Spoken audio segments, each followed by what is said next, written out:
Hello students, एक बार फिर से आपका अनुत क्लासेस में मैं Anupam Dikshit from study point inter college Khairabad स्वागत करता हूं। जैसा कि लास्ट वीडियो में हम लोगों ने एनसीईआरटी चैप्टर 5 यानी फिज़िक्स का जो पार्ट है साउंड चैप्टर, वो फिज़िक्स का 5th चैप्टर यानी कि साउंड के न्यूमेरिकल्स किए थे एनसीईआरटी एक्सरसाइज के।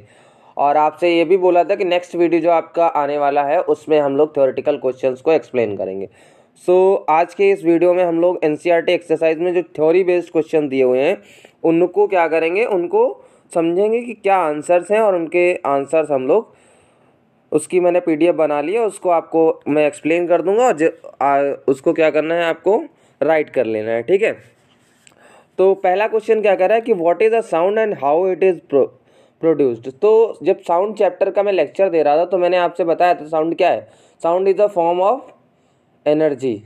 ठीक, it produce by the sensation of sight, यानी जब किसी चीज़ में सेंसेशन यानी कि वाइब्रेशन होता है डिफरेंट ऑब्जेक्ट में, तो उसके वाइब्रेशन से क्या होता है, साउंड हमारी प्रोड्यूस होती है। ठीक, तो यही लिखा हुआ है कि sound is a form of energy and it is produced due to vibration of different types.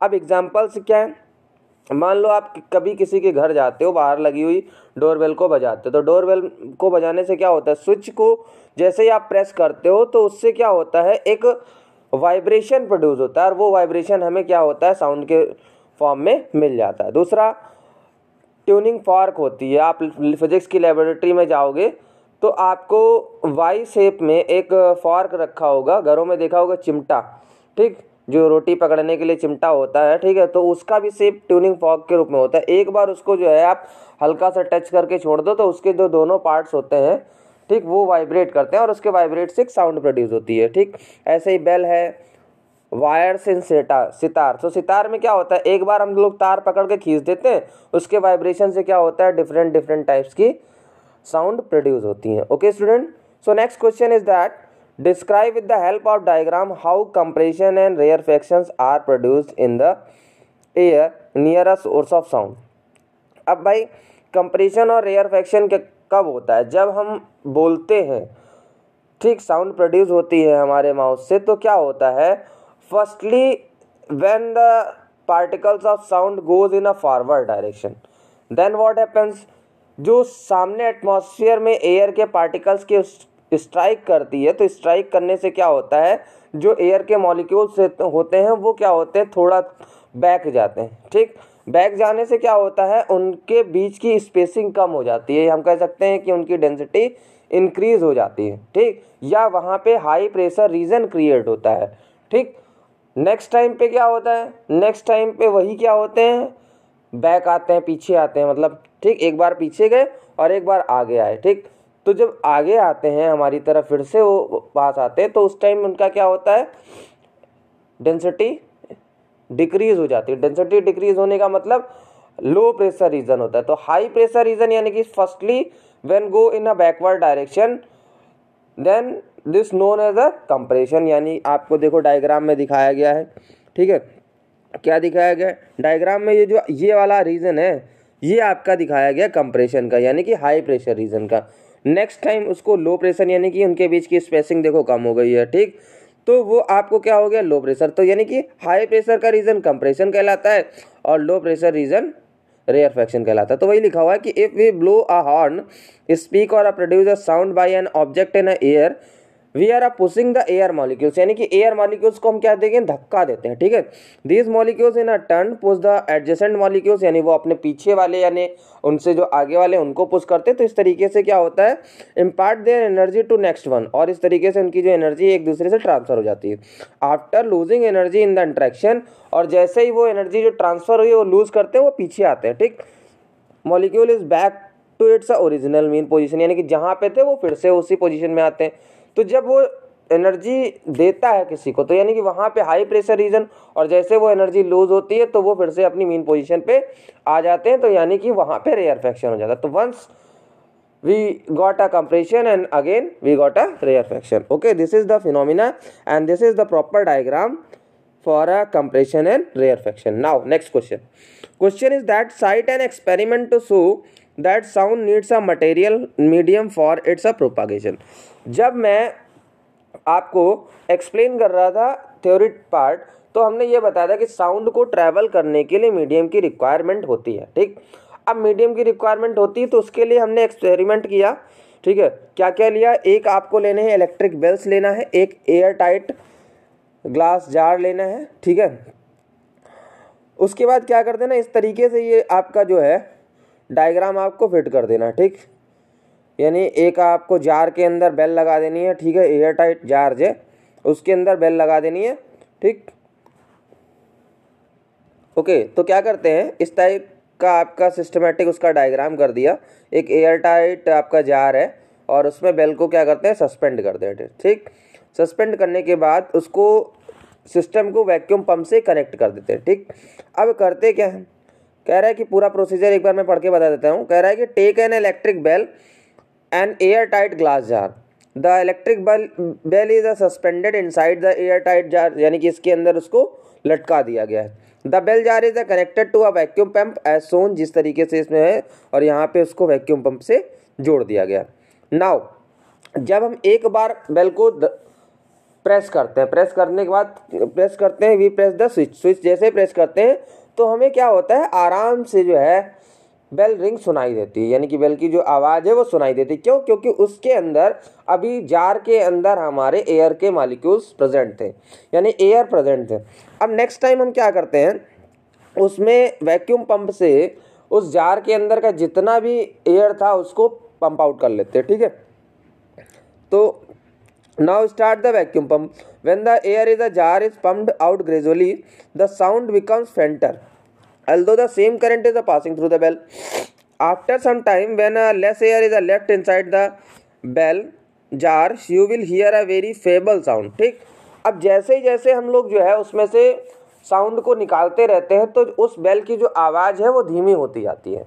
ठीक, और जब बहुत बिल्कुल कम बजती तो बहुत नॉर्मल सी आवाज़ उसके अंदर से आती है। ठीक, at the end when the air is removed completely, और जब उसमें से सारी निकल जाती है। ठीक, तो जब सारी निकल जाती है तो क्या होता है, we will not able to hear the sound, यानी कि अब हम कितना भी उसका प्रेस करें स्विच को तो जो प्रोड्यूस हो रही है साउंड वो हमें सुनाई नहीं देती है।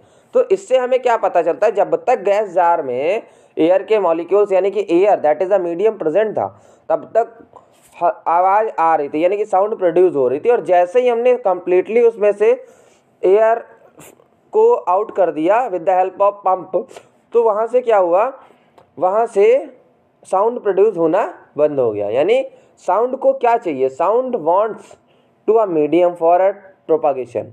ठीक, this is the experiment by which we can define और प्रूव दैट कि it wants a medium for propagation. Okay, now next question is that कि why sound wave is called longitudinal waves।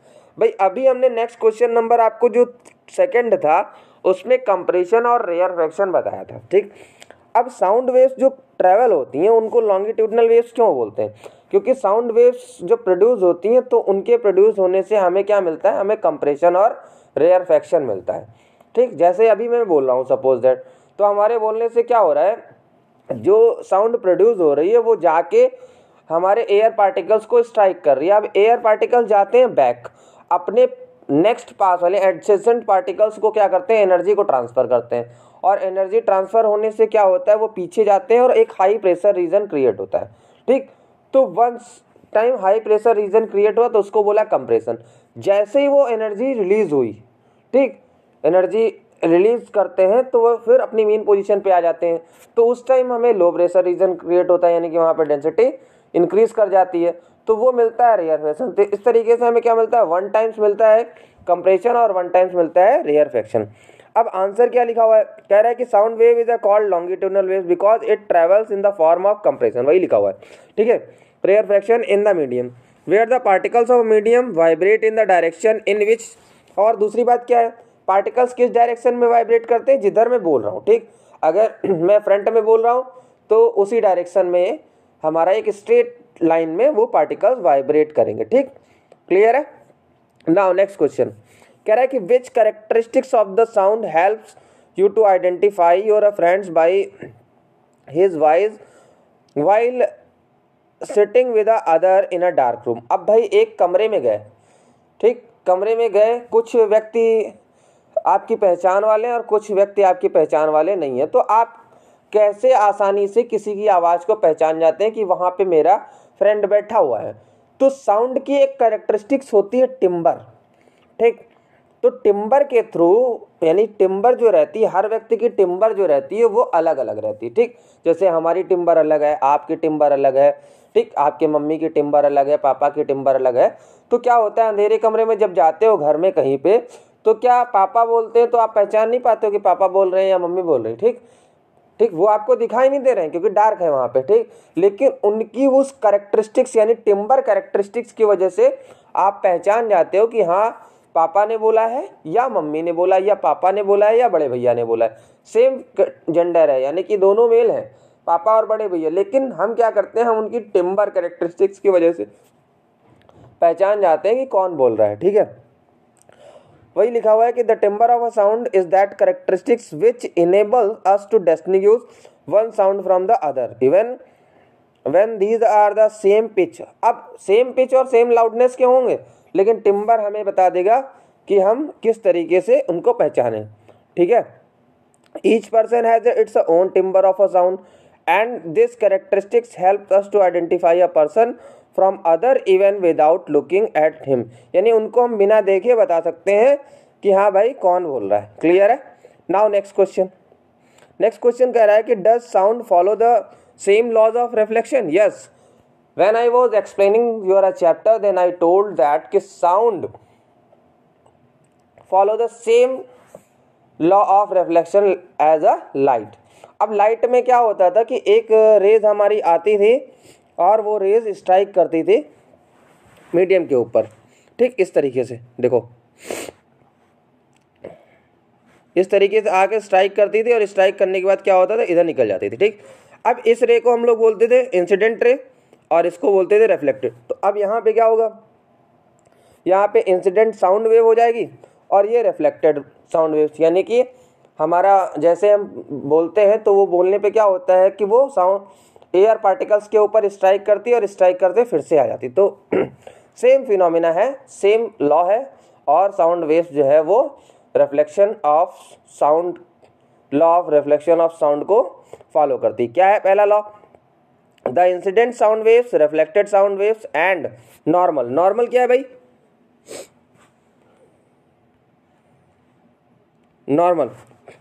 Normal जो है वो क्या है, अभी मैं बना रहा हूँ, एक मिनट जस्ट।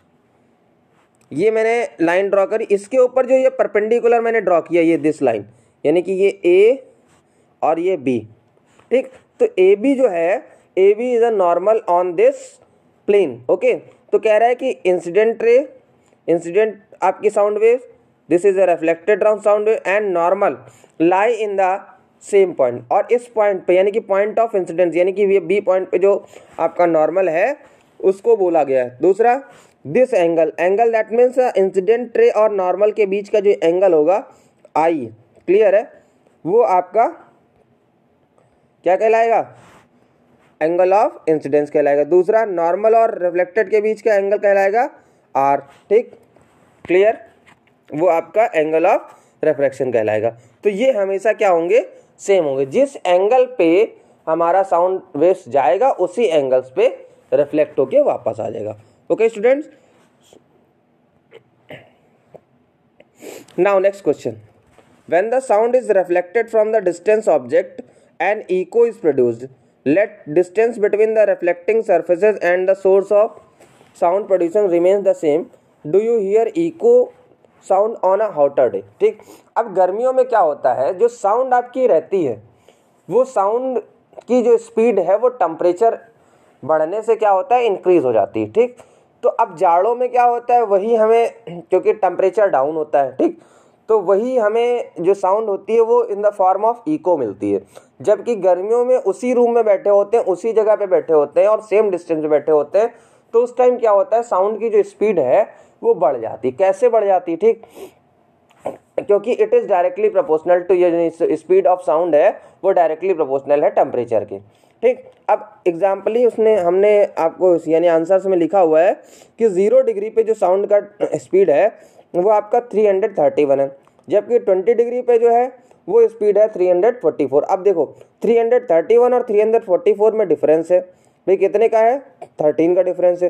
तो जब 13 का डिफरेंस है, यानी अगर हम दो वेदर्स का कंपैरिजन कर रहे हैं तो हॉटर मतलब गर्मियों के दिन में क्या हो रहा है कि जो स्पीड ऑफ साउंड है वो 13 मीटर पर सेकेंड ग्रेटर देन है, यानी जाड़ों के दिनों से। ठीक है, क्लियर है। तो जब भाई स्पीड ज़्यादा है तो वो तेज जाएगा और स्ट्राइक करके वापस आ जाएगा, तो उस टाइम हमें इको नहीं मिलेगी। ठीक, तो इसलिए we can't hear the echo between the same distance in a hotter day. Okay, now next question, give 2 practical application of reflection of sound. भाई जब मैं पढ़ा रहा था, आपको एक्सप्लेन कर रहा था साउंड चैप्टर, तो application of reflection of sound में मैंने आपको पहला बताया था मेगाफोन, दूसरा बताया था हमने बल्बौर, और तीसरा बताया था स्टेथोस्कोप, यानी जो डॉक्टर गले में डाल के जिससे हमारी हार्ट बीट को चेक करते हैं वो आपका रहता है। ठीक, तो मेगाफोन क्या होता था, मेगाफोन एक एम्पलीफाइंग डिवाइस है जिसमें जो कि एक कोनिकल शेप में रहता है। ठीक, और आगे का जो उसका पोर्शन रहता है वो स्फेरिकल रहता है। ठीक, क्लियर है, कोनिकल शेप में रहता है और पीछे उसको हैंडल लगा होता है पकड़ने के लिए। अब उसमें क्या होता है, जब यहाँ पे भीड़ वगैरह इकट्ठा होती है तो उसको एड्रेस करने के लिए हम उसका यूज़ करते हैं। दूसरा, उसमें स्टेथोस्कोप में क्या होता है, it is a instrument, stethoscope is a medical instrument use for listening the sound produce with in the body is also based on the multiple reflection of sound. ठीक, तो ये एक मेडिकल इंस्ट्रूमेंट है, उसमें क्या होता है, 3 पार्ट्स होते थे। ठीक, एक आपका बेस होता था, डायाफ्राम बेस होता था, फिर आपकी रबर लगी होती थी, फिर ईयर पीस होती थी। तो वो क्या करता था, बेस डायाफ्राम क्या करता था, कलेक्ट करता था साउंड वेव्स को, और आपका ट्यूब के रबर ट्यूब के थ्रू आती थी, और ईयर पीस से हम उसको क्या करते थे, कानों तक हमारे पहुंच जाती थी। ठीक, यानी हम समझ लेते थे, यानी डॉक्टर समझ लेते हैं कि कितनी स्पीड से हमारा हार्ट बीट कर रहा है, यानी कि अंदर बॉडी के अंदर जो वाइब्रेशन हो रहा है उसको समझ जाते हैं। ओके, नाउ तो उसने 2 पूछे थे, दोनों हमने बता दिए कौन से होते हैं, मेगाफोन होता है, दूसरा स्टेथोस्कोप होता है। अगर 3 पूछे तो आप बल्ब हॉर्न भी बोल सकते हो, जो साइकिल पे लगा के फेरी वाले जो बेचते हैं और पीछे रबर का रहता है, उसको प्रेस करते हैं तो आगे के पोर्शन से, यानी कि फ्रंट पोर्शन से वहाँ से साउंड प्रोड्यूस होती है। ठीक है, नेक्स्ट क्वेश्चन कह रहा है कि what is a reverberation, how can it reduce.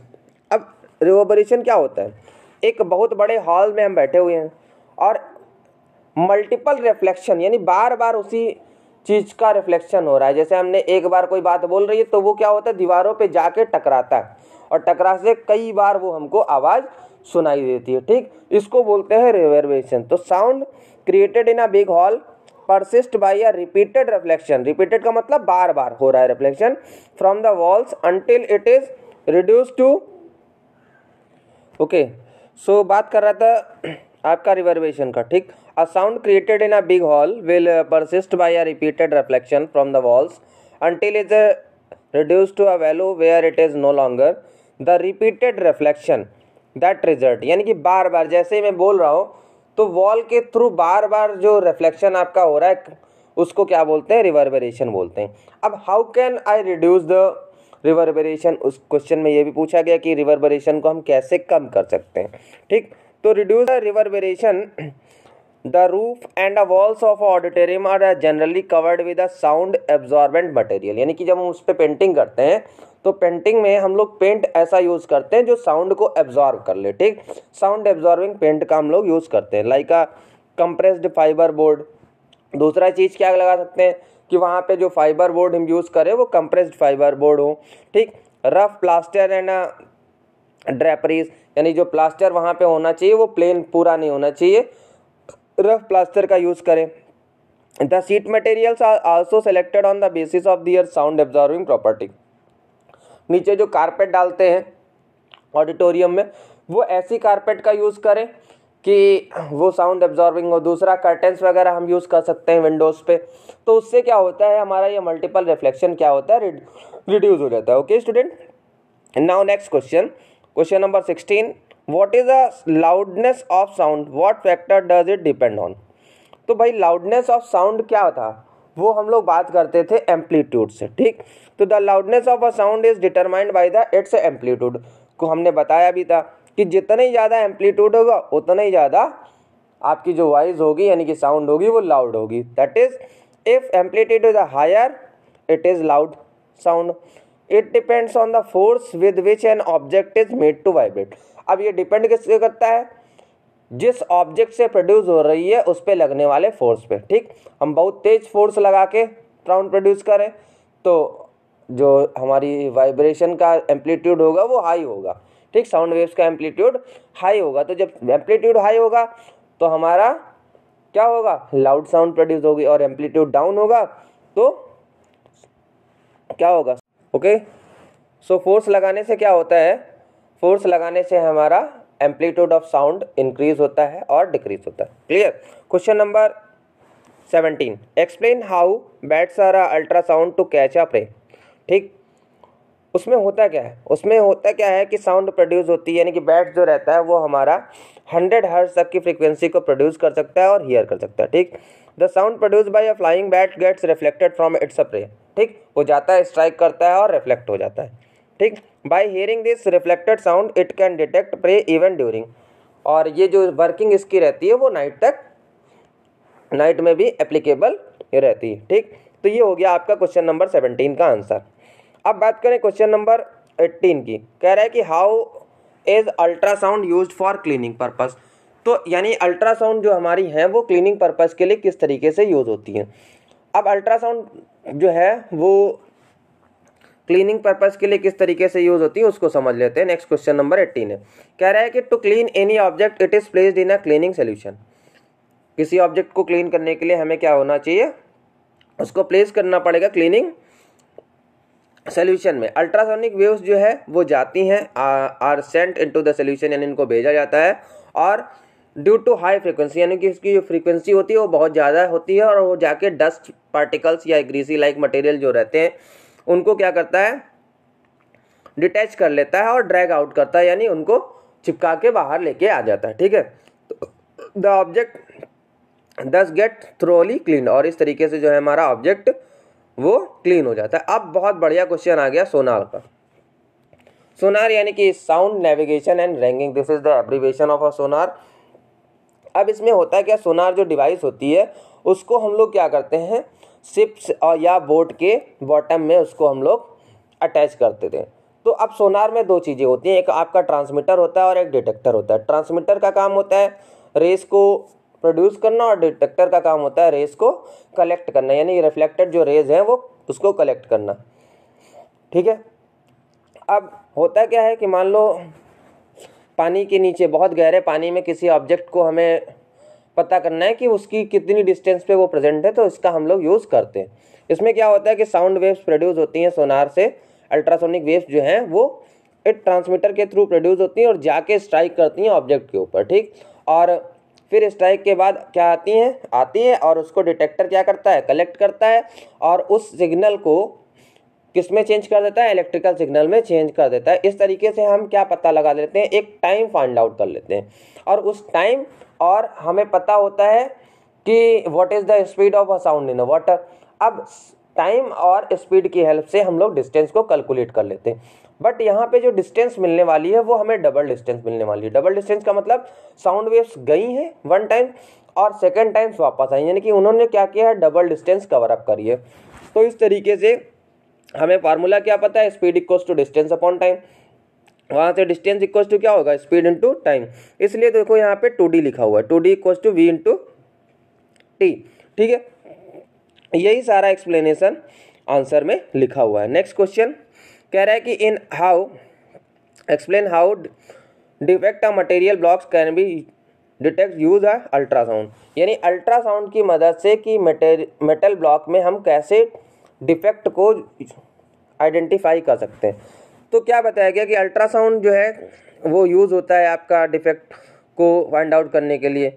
अब क्रैक्स और होल्स जो रहते हैं अगर हैं इनसाइड तो उसमें क्या होगा, अल्ट्रासाउंड वेव्स जाएंगी और वापस रिफ्लेक्ट होके वापस हो जाएगी। अगर नहीं है तो वो क्या होगा, पूरी तरीके से वेव्स जो है वो वन साइड से अनदर साइड तक पास आउट हो जाती हैं। ठीक, तो वही लिखा हुआ है कि ultrasound is can be use to detect the defect in a metal blocks, the cracks और holes inside the metal blocks which are invisible, यानी कि दिखाई नहीं देते अंदर। ठीक है, from outside reduce the strength of a structure, और उसकी स्ट्रेंथ को रिड्यूस करते हैं। यानी कि जैसे मान लो कोई लकड़ी का टुकड़ा है, अंदर से क्रैक उसका होगा तो उसकी स्ट्रेंथ यानी कि उसका एबिलिटी जो रहेगी वो कम रहेगी, ठीक। तो वो ज़्यादा दिन तक अंदर नहीं, मतलब ज़्यादा दिन तक उसका यूज़ नहीं कर सकते, एट लास्ट वो क्या होगा, ख़राब हो जाएगा, ठीक, लकड़ी ख़राब हो जाएगी।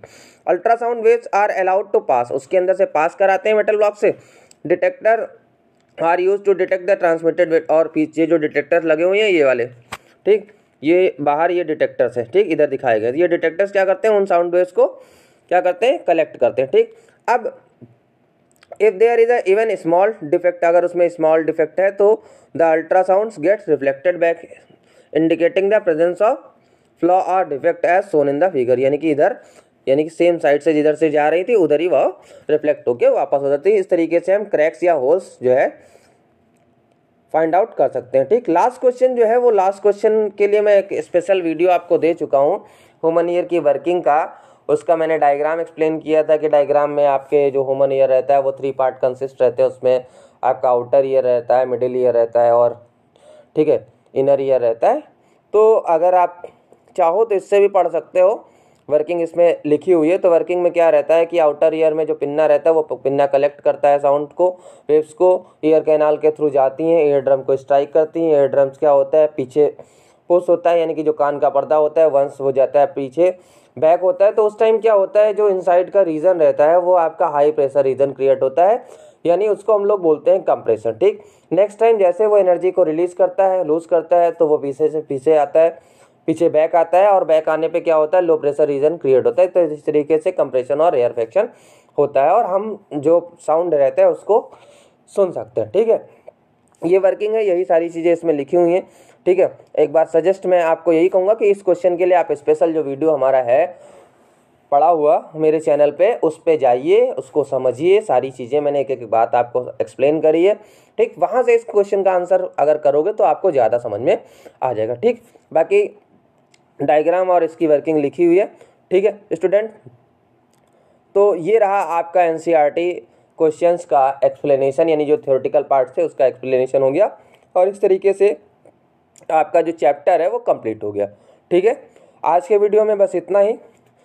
सजेशन के लिए आपसे यही बोलूँगा कि घर पे रहिए, सुरक्षित रहिए, पढ़ते रहिए, बढ़ते रहिए। तब तक के लिए गुड बाय, थैंक यू।